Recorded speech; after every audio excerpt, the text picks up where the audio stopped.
Let's suppose that you were able every night to dream any dream you wanted to dream.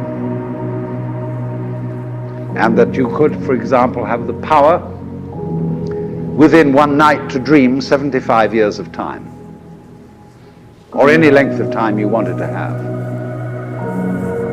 And you would naturally, as you began on this adventure of dreams, you would fulfill all your wishes. You would have every kind of pleasure you could conceive.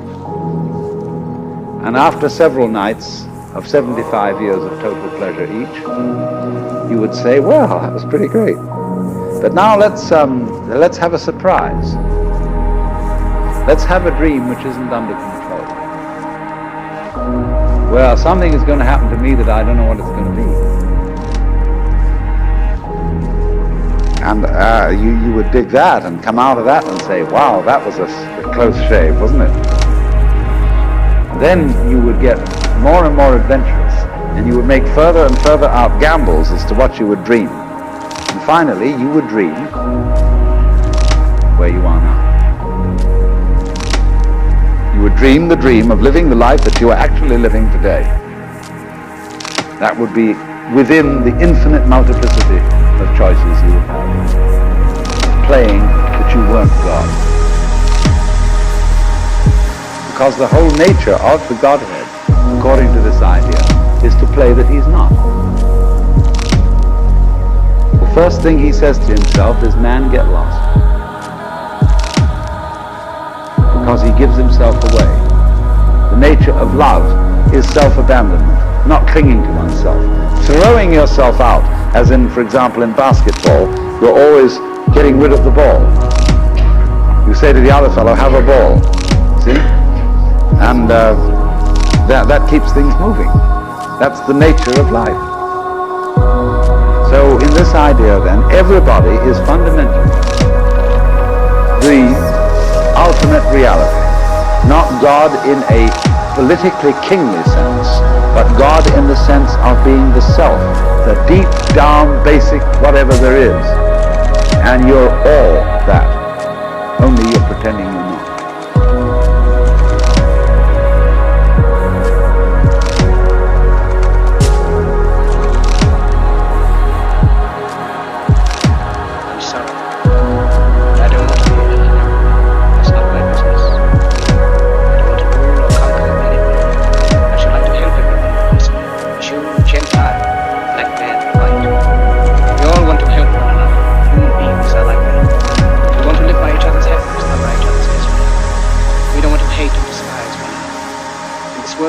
For everyone, good earth is rich and can provide for everyone. The way of life can be free and beautiful, but we have lost the way. Greed has poisoned men's souls. It has barricaded the world with hate. It has goose-stepped us into misery and bloodshed. We have developed speed, but we have shut ourselves in. Machinery that gives abundance has left us in want. Our knowledge has made us cynical, our cleverness hard and unkind. We think too much, feel too little. More than machinery, we need humanity. More than cleverness, we need kindness and gentleness. Without these qualities, life will be violent, and all will be lost. The aeroplane and the radio have brought us closer together. The very nature of these inventions cries out for the goodness of men, cries out for universal brotherhood, for the unity of us all. Even now, my voice is reaching millions throughout the world. Millions of despairing men, women, and children, victims of a system that makes men torture and imprison innocent people. To those who can hear me, I say, do not despair. The misery that is now upon us is but the passing of greed, the bitterness of men who fear the way of human progress. The hate of men will pass, and dictators die, and the power they took from the people will return to the people. And so long as men die, liberty will never perish. Soldiers, don't give yourselves to brutes, men who despise you, enslave you, who regiment your lives, tell you what to do, what to think, and what to feel, who drill you, diet you, treat you like cattle, use you as cannon fodder.